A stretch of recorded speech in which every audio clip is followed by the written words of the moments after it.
Pussy Riot's Nadezhda Tolokonnikova. Why I have gone on hunger strike beginning Monday, the 23rd of September. I am going on hunger strike.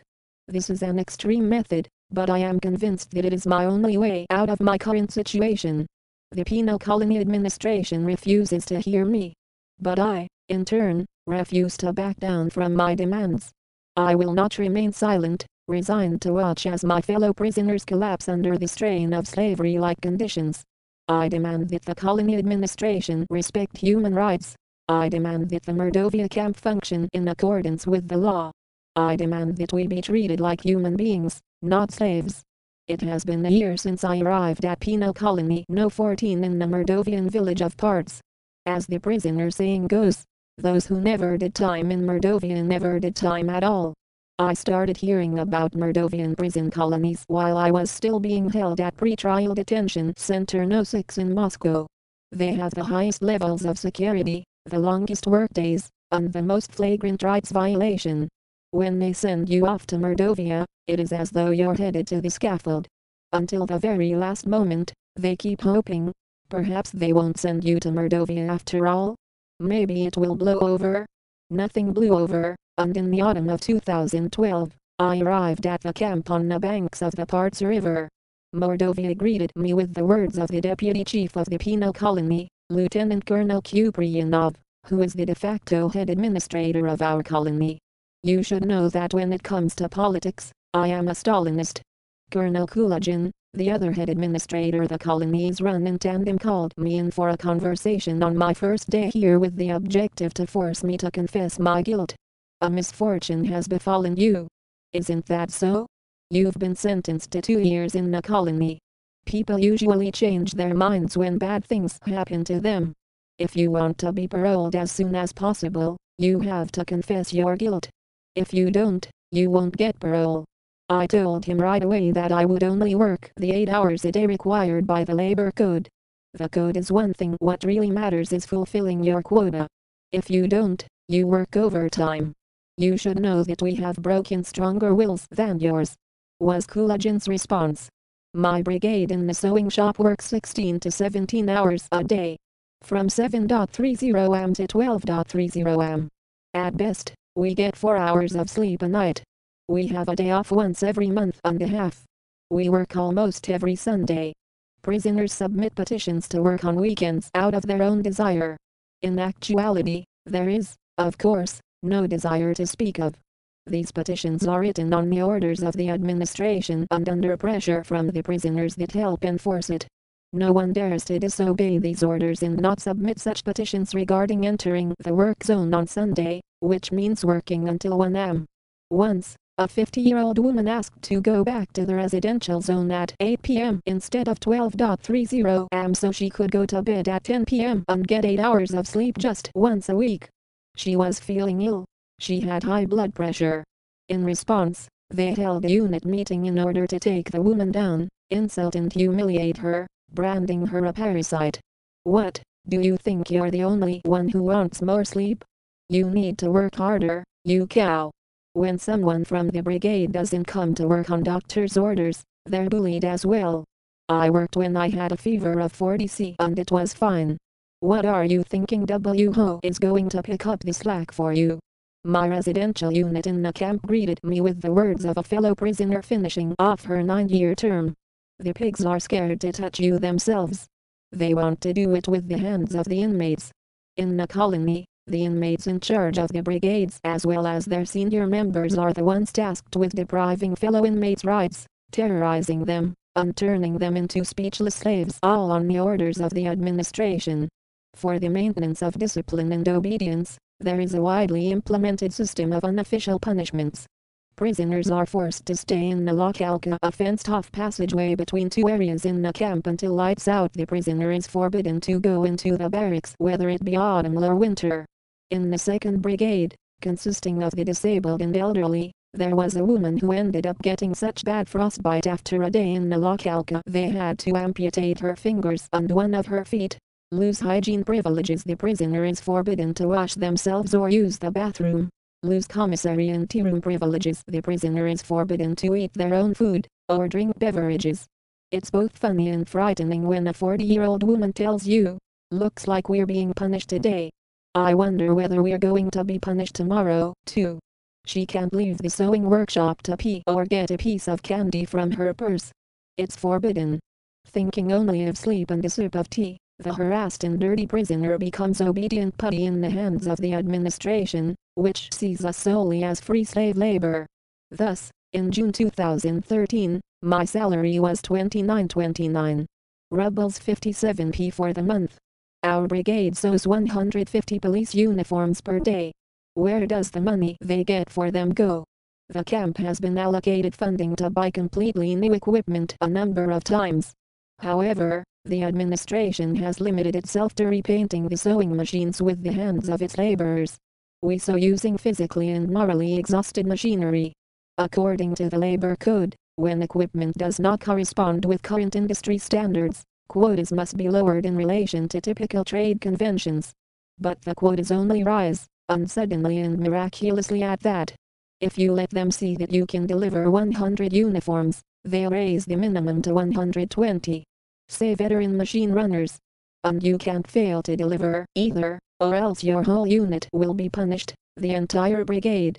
The punishment will be, for instance, that all of you will be forced to stand in the quad for hours, without permission to use the bathroom, without permission to take a sip of water. 2 weeks ago, the production quotas for all colony brigades was arbitrarily increased by 50 units. If previously the minimum had been 100 uniforms per day, now it is 150. According to the labor code, workers must be notified of a change in the production quota no less than 2 months before it is enforced.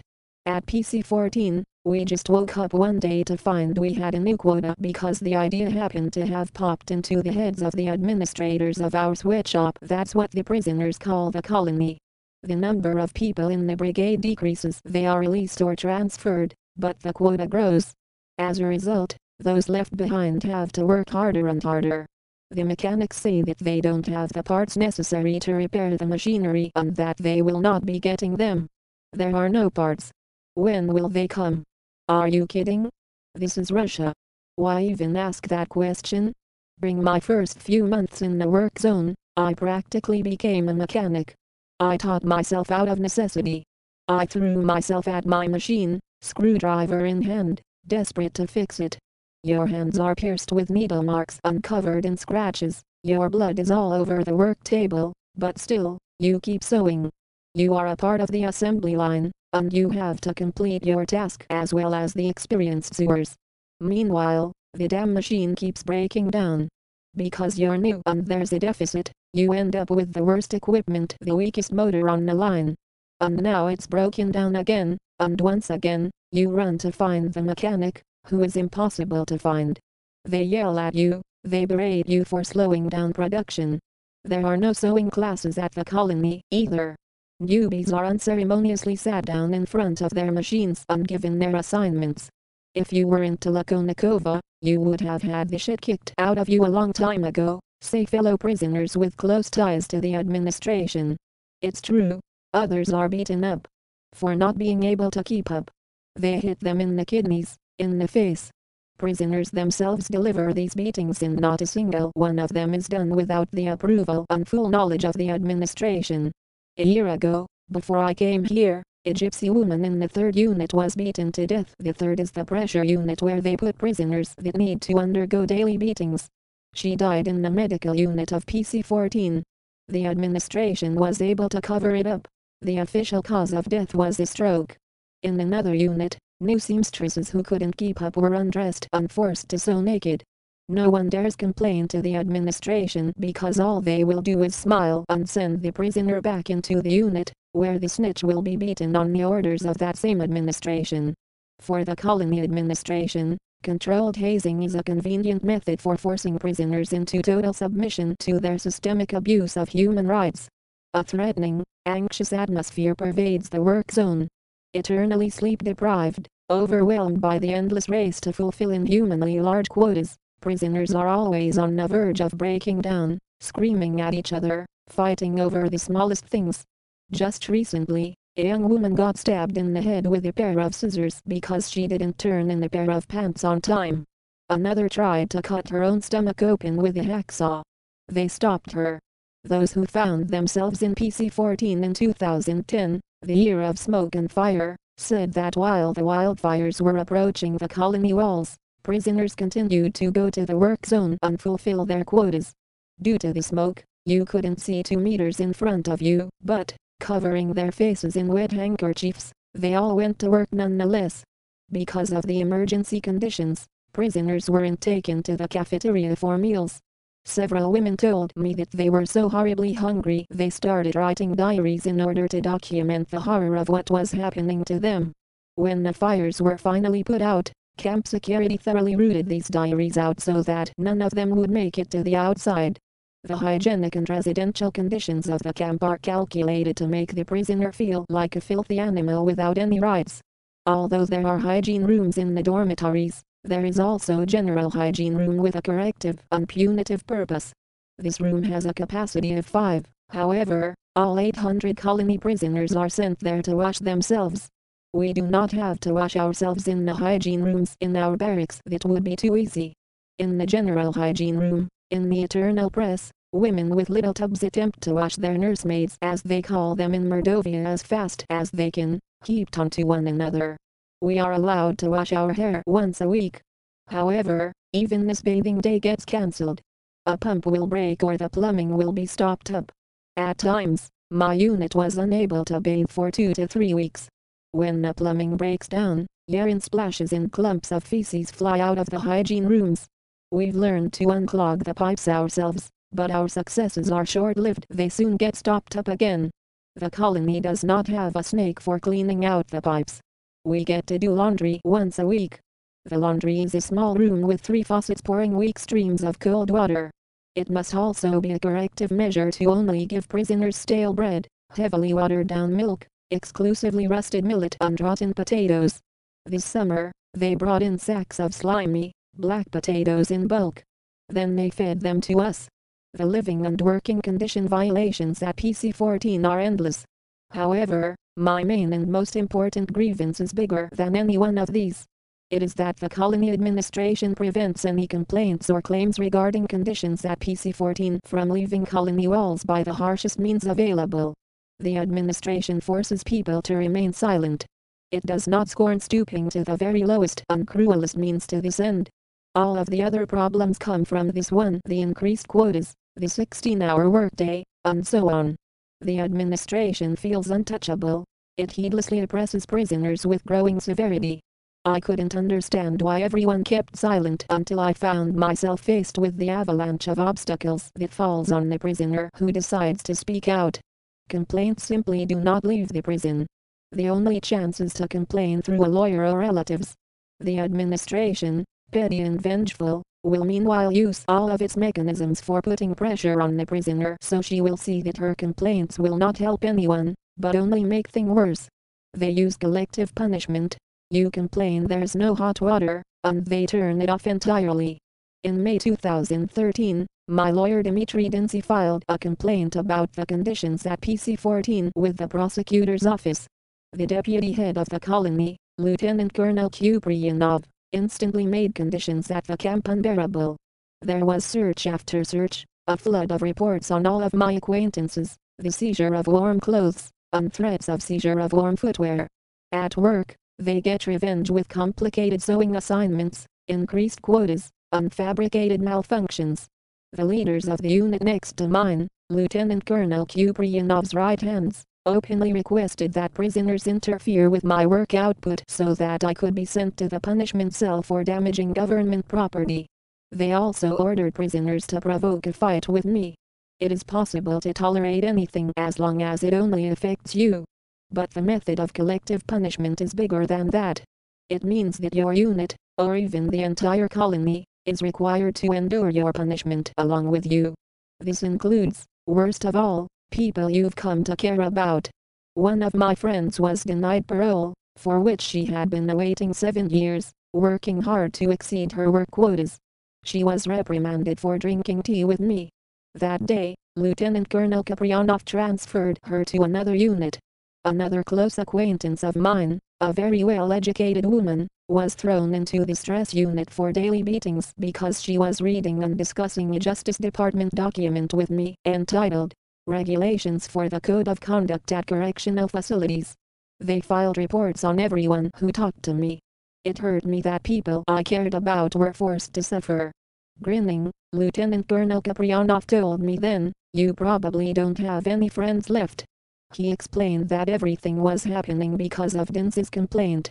Now I see that I should have gone on hunger strike in May when I was first found myself in this situation. However, the tremendous pressure that the administration had put on my fellow prisoners due to my actions led me to stop the process of filing complaints about the conditions in the colony. 3 weeks ago, on the 30th of August, I asked Lieutenant Colonel Kaprianov to grant the prisoners in my work brigade 8 hours of sleep. We were discussing decreasing the workday from 16 to 12 hours. "Fine, starting Monday, the brigade will only work for 8 hours at a time," he replied. I knew this was another trap because it is physically impossible to fulfill the increased quota in 8 hours. Thus, the brigade will not have time and subsequently face punishment. "If anyone finds out that you're the one behind this, you'll never complain again," the lieutenant colonel continued. "After all, there's nothing to complain about in the afterlife." Kuprianov paused. "And finally, never request things for other people. Only ask for things for yourself. I've been working in the camps for many years, and those who come to me asking for things for other people go directly from my office to the punishment cell. You're the first person this won't happen to." Over the course of the following weeks, life in my unit and work brigade became impossible. Prisoners with close ties to the administration began egging on the others to get revenge. "You're forbidden to have tea and food, from taking bathroom breaks, and smoking for a week. Now you're always going to be punished unless you start behaving differently with the newbies and especially with Tolokonnikova. Treat them like the old-timers used to treat you." "Were you beaten?" "Of course you were." "Did they rip your mouths?" "They did." "Fuck them up. You won't get punished." Over and over, they attempt to get me to fight one of them, but what's the point of fighting with people who aren't in charge of themselves, who are only acting on the orders of the administration? Mordovian prisoners are afraid of their own shadows. They are completely terrified. If only yesterday they were well disposed toward you and begging, "Do something about the 16-hour workday." After the administration started going after me, they're afraid to even speak to me. I turned to the administration with a proposal for dealing with the conflict. I asked that they release me from the pressure manufactured by them and enacted by the prisoners they control, that they abolish slave labor at the colony by cutting the length of the workday and decreasing the quotas so that they correspond with the law. The pressure has only increased. Therefore, beginning the 23rd of September, I am going on hunger strike and refusing to participate in colony slave labor. I will do this until the administration starts obeying the law and stops treating incarcerated women like cattle ejected from the realm of justice for the purpose of stoking the production of the sewing industry, until they start treating us like humans. Translation: Bela Shayevich of In+1 magazine, which has covered the Pussy Riot case extensively.